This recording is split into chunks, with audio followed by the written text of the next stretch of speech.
Hi, I'm Laura Fernandez. In this lesson, we will learn basic editing techniques. The first thing we need to know about editing is the difference between continuity and montage editing. Continuity editing reveals a continuous action that was fractioned in different shots. We see, for example, how a person wakes up, silences his alarm clock, puts on his slippers, and gets out of the room on his way to the kitchen.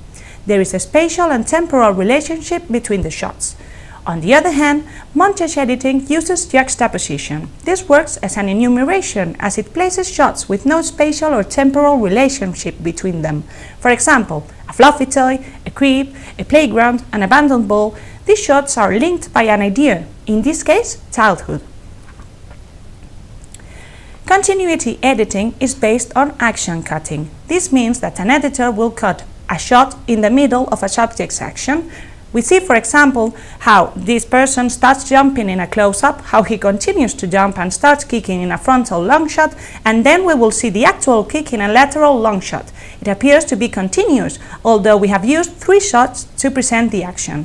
This forces a certain type of shooting. We need to shoot the complete action in the 3 shots. This way, the editor will find the perfect spot to join each of the shots. It also means that everything should be the same in the shots. The actor's clothes, his hair, his position, the decoration around him. If we want to reproduce a continuous reality, nothing can change between the shots. The only thing that must change is the kind of shot. There should be a difference in size, perspective, or angle between shots that present the same subject and that are meant to be joined together, as you have seen in this example. If they present different subjects, they can be similar in size, perspective, and angle, because the content changes. Montage is used in a more poetic way. You can present the shots in the order you want, and not the one that is determined by the action. And there are no rules other than to present different objects in joining shots, or to eliminate time lapses from a scene. For example, you can see a person waking up, having breakfast, going to his workplace, not related to one another. In either of these editing styles, you will have to decide the shot's order and their duration. In continuity editing, action determines the order of the shots.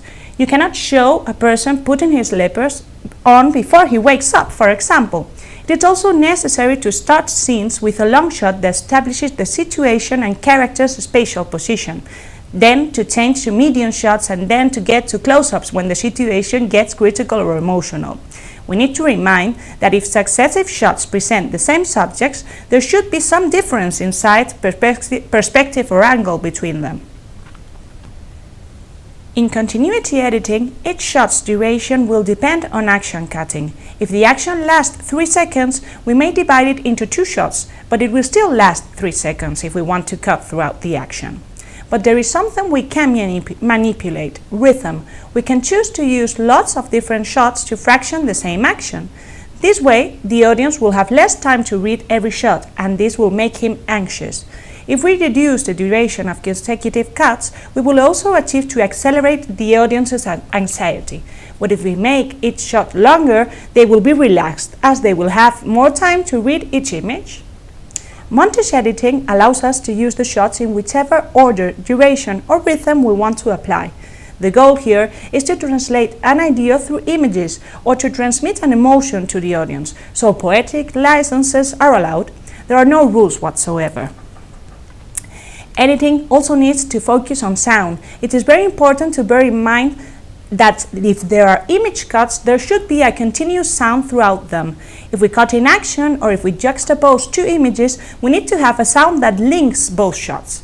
Maybe a piece of music, a character's piece of dialogue, or the street traffic, for example.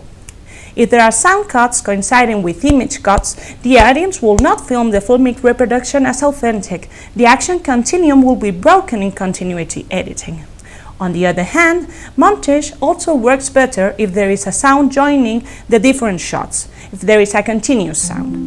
If we listen to a lullaby while we see the toys we described earlier, it should be easier to understand that these images are supposed to translate the idea of childhood to the audience. And this is all. Thank you for your attention.